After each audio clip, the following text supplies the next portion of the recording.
It looks like how I would envision sourdough to be.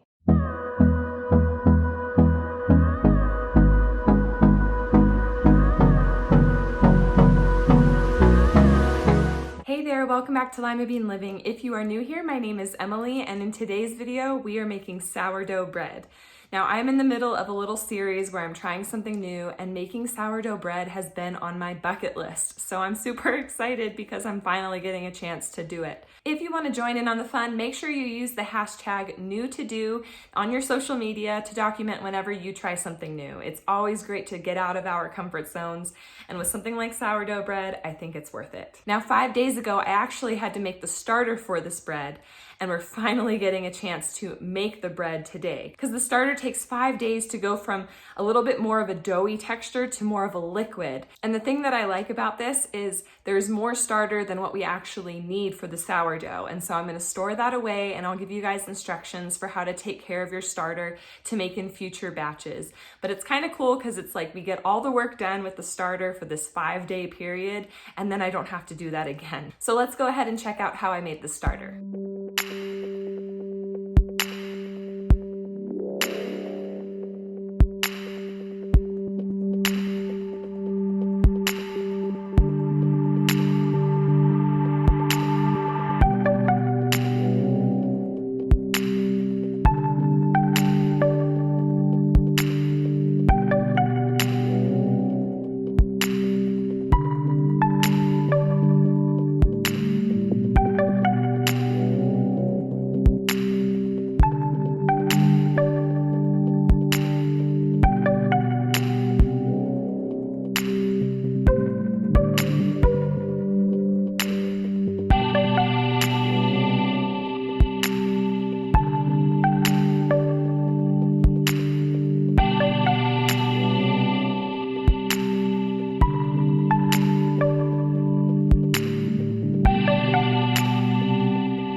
Goodness, look at this. Note to self, next time use a bigger bowl.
So again, as you guys saw, make sure you put it in a bigger bowl than you think that you're gonna need because it will rise. But as the 5-day period goes by, the mixture kind of liquefies and it doesn't take up as much space as it did at the beginning. But make sure you use your big bowl first because otherwise you're gonna have an explosion like I almost had.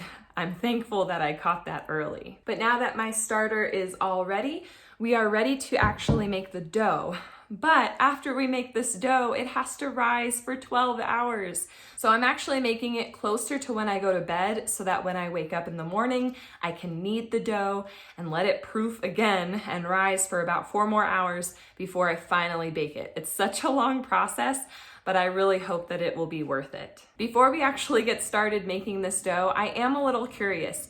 Do you guys prefer listening to music and seeing the instructions kind of pop up on the screen? Or do you like hearing my voice kind of describe what I'm doing as we're looking at the ingredients? Let me know in the comments below which one you prefer, but without further ado, let's get baking.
The next morning, I just got up. I actually naturally woke up a little earlier than I normally do, and it's probably because I know that I need to knead this bread and let it rest for 4 hours, and it'll be a lot easier to do that without Aubrey around here. So I'm gonna go ahead and do that now, and then I'm gonna get her out, and then we're gonna carry on with our day, and it'll be time to bake this when she goes down for a nap. So it'll work out perfectly on my end.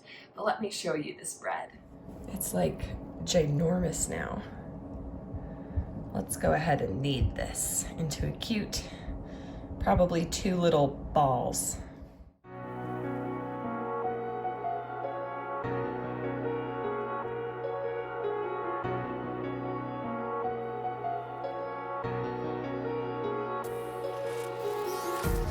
Empty hearts and neon lights, they're playing with my mind. Gotta get out of here tonight. Oh, I wanna run off and fly, and I'll tell myself it's fine to be alone, just to find somewhere that finally feels like home. Oh, oh, oh.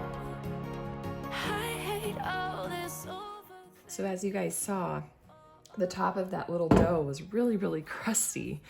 And maybe I should have put like the towel or whatever covering the dough last night, like a little bit closer to the dough. I'm not really sure, but I think I got it worked out. I do not have a proofing basket. So what I'm going to do is just lay a cloth in a bread pan and flour this and put the dough in here to let it rise. And since our family is actually planning on moving soon, we packed away our Dutch oven because I don't use it really that often. And this would have been the perfect time to use it. So typically when these things bake, you bake them like with the lid on. So what I'm gonna do is just take a separate bread pan and just kind of cover it or use foil, and we'll see how that turns out. Now that these guys are in their little beds, I'm just gonna lightly coat the top with some flour. I'm gonna cover this with another towel and set it up top my refrigerator to proof. So the bread's right up there, it's rising. And the other little thing that I think I need to mention is I found this recipe like a couple years ago on Facebook on like one of the little tasty videos or whatever. And I was like, oh my gosh, I need to make that someday. It's on my to-do list.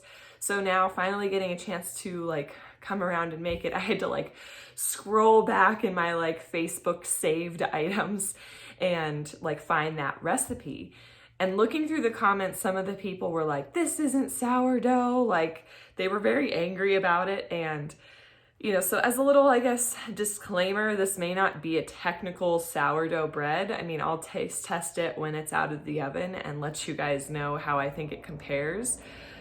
But, you know, just got to mention that apparently this isn't like a very specific technical sourdough bread recipe. And, you know, not to mention I'm not even having the right supplies to make this dough anyways, or to make the bread anyways. I don't have the proofing basket. I'm not using my Dutch oven, which is usually like what they bake it in. I'm using loaf pans because I want to kind of more portion control. And so like, I'm not even gonna have this big round loaf like a lot of the times they make it. So everything is not gonna be, you know, very close to what an actual sourdough bread recipe, I guess, is. But if the taste is there, I will be happy.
Alrighty, so my bread is out of the oven. Unfortunately, the bottom is way too dark. I don't know if that's because I have two separate loaves. Had I maybe kept it all one loaf, maybe that's why. I maybe should have cooked this one less. I don't know. But we're gonna go ahead and cut into this. I don't mind the top. The top looks okay. We want that hollow sound, so that's good. I just won't be eating the bottom, I guess. But it smells good. It looks like how I would envision sourdough to be. So let's go ahead and cut into this. This looks like it was nice and airy. I'm cutting into it warm because I want to have some melted butter with my bread, but the inside looks good to me. It's just this bottom part. I'm bummed that this got burned, but everything else looks like it's okay. All right, I'm a little nervous. I really hope I like it because I have that starter that I can continue to make more. Like I said, the top looks good. The inside looks normal, like what I would expect. I'm not quite sure. I'm gonna have to research like how to avoid burning the bottom, but making sure that everything cooks the same. I can't say that it tastes like the sourdough bread that I have had in the past. There's this one brand that my mom would buy like a lot of the time and is like my favorite sourdough. This doesn't taste like that, but it definitely has like that crunchiness that I would expect from like the outer portion of the bread. And it does taste good. It's just a little different than the sourdough that I normally like would buy and enjoy eating. But I do think I'm going to enjoy eating this over the next handful of days. I went ahead and cut the rest of the bread, and each loaf gave me about 12 slices, including the ends, but I'm not gonna count them in the calorie counting. I'm gonna like let Aubrey eat some or whatever. I'm just gonna count like these slices as being a serving. And so getting 20 servings out of this, using my Lose It app, it comes out to about 100 calories per slice, probably a little less since I'm not counting the end pieces. So this isn't really like, you know, a bad, horribly filling calorie-wise type of food.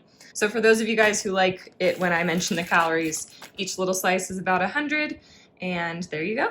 And that's it. Thank you so much again for watching. If you enjoyed this video, please give it a thumbs up. If you are new here, I would love for you to stick around and subscribe. That way you know whenever we post new videos. You may also want to hit that little bell icon so that you actually get notified. Sometimes it doesn't notify you if you just hit the subscribe button. A little annoying, right? And lastly, I just want to make a little announcement. We have opened up our other crafting channel that is solely dedicated to our little tutorials. Most of the videos are under like 3 or 4 minutes, so you can go ahead and check that out now. I will be posting more crafts soon, so keep an eye out for those. I'm really excited to share that side with you guys. So go ahead and head on over to that channel if you guys like crafts, and we'll see you in the next video.